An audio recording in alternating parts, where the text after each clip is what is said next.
अस्सलामुअलैकुम, welcome to learning lights by Kromer. First की lecture series को डिस्कस करते हुए आज लेक्चर नंबर 105 स्टार्ट करते हैं। आज के लेक्चर में चैप्टर नंबर 9 जो कि आपके पास है binomial and hyper geometric probability distribution. इसके जिस क्वेश्चन का कंप्लीट सोल्यूशन देखेंगे वो आपके पास है क्वेश्चन नंबर 9.10।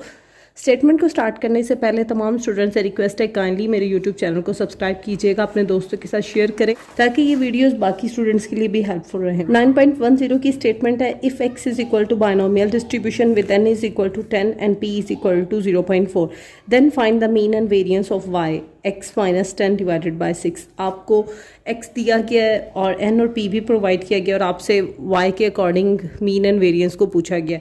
जो हमें पैरामीटर्स गिवन है क्वेश्चन में वो लिखते हैं। आपको सबसे पहले गिवन है कि n किसके इक्वल है, n 10 के इक्वल। देन आपको बेटा p गिवन है 0.4 और देन आपको कहा गया है कि x जो वेरिएबल है वो कौन सा वेरिएबल है, बायनोमियल डिस्ट्रीब्यूशन का वेरिएबल है। आपके साथ बहुत इंपॉर्टेंट पॉइंट डिस्कस कर रही हूँ मैं, आपने इसे याद रखना है कि mean of binomial distribution is किसके इक्वल होता है, इसका मीन होता है एन पी के इक्वल, ठीक है। और इसका वेरिएंस किसके इक्वल होता है, वेरिएंस ऑफ बायनोमियल डिस्ट्रीब्यूशन का वेरिएंस होता है एन पी क्यू। और ये जो n और p है ये किस डिस्ट्रीब्यूशन के आर्ग्यूमेंट्स हैं, ये x के आर्ग्यूमेंट्स हैं। तो चलें हम मीन निकालते हैं। सबसे पहले n है आपके पास 10, आपके पास 0.4। जब आप 10 को 0.4 से मल्टीप्लाई करते रहो तो ये आपके पास और क्वेश्चन मार्क ये है कि ये इस डिस्ट्रीब्यूशन का ये इस डिस्ट्रीब्यूशन का। बेटा ये y का नहीं हो सकता क्योंकि इसने x डिस्ट्रीब्यूशन के ये पैरामीटर्स मुझे गिवन किए थे। तो मैं इस मीन को इस तरह लिख सकती हूँ, एक्सपेक्टेड वैल्यू ऑफ x। ये जो पॉइंट है ये चैप्टर नंबर 8 का पॉइंट। जब भी किसी वेरिएबल के आगे हम एक्सपेक्टेशन लगाते हैं तो वो इंडिकेट करता है x का mean, means mean of x। तो आपके पास मीन आ गया x वेरिएबल का। अब मुझे क्या चाहिए, वेरिएंस चाहिए। तो वेरिएंस को हम कैसे लिखेंगे, वेरिएंस ऑफ x। ये किसके इक्वल होता है, अभी हमने डिस्कस किया, ये इक्वल है एन पी क्यू के। तो आप मेंशन करेंगे एन पी क्यू। तो बेटा अगर आप देखें अपने क्वेश्चन में को n गिवन है 10, p गिवन आपको 0.4, जबकि q गिवन नहीं है। तो आपको पता है कि p plus q equal to 1 होता है। तो q की वैल्यू तो फाइंड आउट करना कुछ मुश्किल नहीं है। ये बेटा आपके पास आ जाएगी 0.6 जब आप 1 में से 0.4 को माइनस करेंगे। चले मैं शो ऑफ भी करवा देती हूँ आपके साथ। तो मल्टीप्लाई करते हैं, 10 मल्टीप्लाई 0.4 मल्टीप्लाई 0.6, ये आपके पास आ रहा है 2.4। ये किसका वेरिएंस आया, वेरिएंस ऑफ x। अब मैंने क्या किया, मैंने मीन और वेरिएंस दोनों फाइंड आउट कर लिए x डिस्ट्रीब्यूशन के लिए। अब क्वेश्चन में अगर देखें, इसने मुझसे ये मीन एंड वेरिएंस नहीं पूछे, इसने कहा है find mean and variance of y। आपने y का mean and variance find out करना है। तो चलें देखते हैं कि कैसे हम फाइंड आउट कर सकते हैं y का। मैं y की वैल्यू को लिख रही हूँ, y is equal to x minus 10 divided by 6। ये काफ़ी इंपॉर्टेंट पॉइंट है। इस पॉइंट के साथ साथ मैं आपके साथ चैप्टर नंबर 8 की लिटिल बिट ऑब्जेक्टिव भी डिस्कस करने लगी हूँ। तो आपने इस पॉइंट को अच्छे तरीके से समझना है। बेटा आपको y का क्या चाहिए, मीन चाहिए। मीन फाइंड आउट करने के लिए हम बोथ साइड पे क्या अप्लाई करेंगे, एक्सपेक्टेशन अप्लाई करेंगे। Apply e on both side. e stand for expectation. और एक्सपेक्टेशन क्या इंडिकेट करता है, अभी मैंने आपको बताया कि जब भी किसी वेरिएबल के साथ एक्सपेक्टेशन मेंशन हो तो वो उसका मीन होता है। तो मुझे y का मीन चाहिए था तो मैंने बोथ साइड पे एक्सपेक्टेशन अप्लाई कर दी। E Y is equal to E x minus 10 divided by 6। अब यहाँ पे एक पॉइंट देखिएगा, एक्सपेक्टेशन की प्रॉपर्टी ये separately each and every value पे अप्लाई हो जाती है। एक्सपेक्टेशन x पे सेपरेट लग जाएगी, जबकि एक्सपेक्टेड वैल्यू ऑफ 10 यूं ही आ जाएगी। डिनोमिनेटर में देखें तो 6 मौजूद है तो एक्सपेक्टेड वैल्यू ऑफ 6 यूं ही आ जाएगी।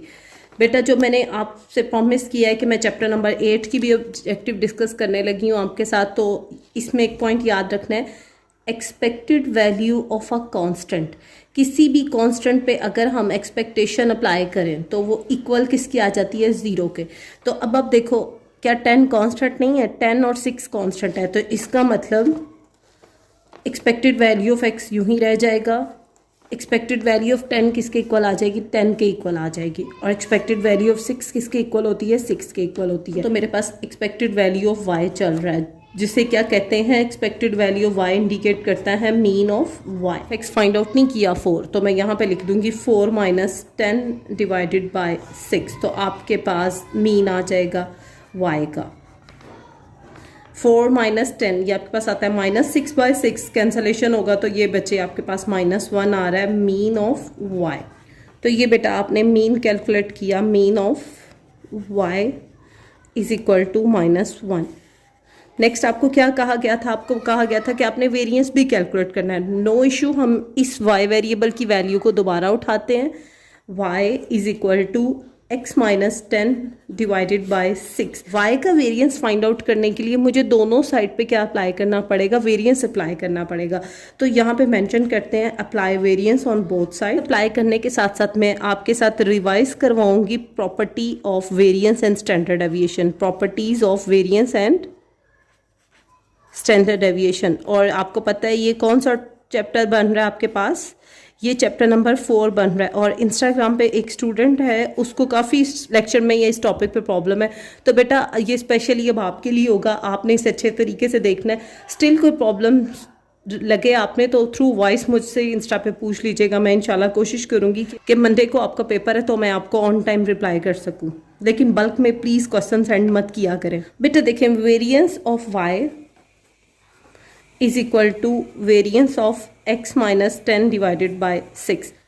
अब एक पॉइंट याद रखना है कि वेरिएंस की एक प्रॉपर्टी ये है कि अब देखें वेरिएबल में से 10 माइनस हो रहा है, देन 6 से डिवाइड हो रहा है, तो वेरिएंस क्या करता है, जो डिवाइड वाली टर्म होती है ना, इसको स्क्वायर करके बाहर निकालेगा। मीन 6 का स्क्वायर आपके पास आ जाएगा 36, और वो डिवाइजर में 6 मौजूद है, तो बेटा ये आपके पास आ जाएगा 1/36। वेरिएंस क्या होगा, x पे अलग अप्लाई हो जाएगा और वेरिएंस 10 पे सेपरेटली अप्लाई हो जाएगा। क्लियर? मैं अगेन रिपीट कर रही हूँ आपके साथ, वेरिएबल में से 10 माइनस हो रहा था और ओवरऑल आंसर 6 से डिवाइड हो रहा था। तो वेरिएंस की ये प्रॉपर्टी है कि अगर डिवाइजर में कांस्टेंट मौजूद हो, 6 एक कांस्टेंट है, तो ये 6 को स्क्वायर करके बाहर निकालेगा। तो 6 का स्क्वायर 36 था, ये बाहर आ गया। वेरिएंस x पे सेपरेट अप्लाई हो गया, माइनस का साइन था वो यूं ही आ गया, वेरिएंस 10 पे सेपरेटली अप्लाई हो गया। अब आप देखें 1/36 यूं ही, वेरिएंस ऑफ x क्या 2.4, और वेरिएंस ऑफ अ कांस्टेंट किसके इक्वल होता है, वेरिएंस ऑफ अ कांस्टेंट बेटा आपके पास 0 के इक्वल होता है। ठीक है, याद रहेगा। अब एक और पॉइंट यहाँ पे आपके साथ शेयर कर रही हूँ, वेरिएंस ऑफ 10 का क्या आएगा। तो वेरिएंस और स्टैंडर्ड डेविएशन की ये बड़ी इंपॉर्टेंट प्रॉपर्टी है कि वेरिएंस हो या स्टैंडर्ड डेविएशन हो किसी कांस्टेंट का, तो ये बेटा इक्वल टू 0 आता है, तो ये आपके पास -0 आएगा। ओके, तो जस्ट आपके पास फिर क्या बच रहा है तो आपके पास आ रहा है 2.4 डिवाइडेड बाय 36। डिवाइड करते हैं और हमें फाइनल वेरिएंस की वैल्यू मिल जाएगी वाई वेरिएबल के लिए। ये बेटा आपके पास वेरिएंस आ रहा है 0.0666, इसे कंसिडर करेंगे 0.067। तो लास्ट पे मैं स्क्रीन पे मर्ज कर रही हूँ आपके साथ।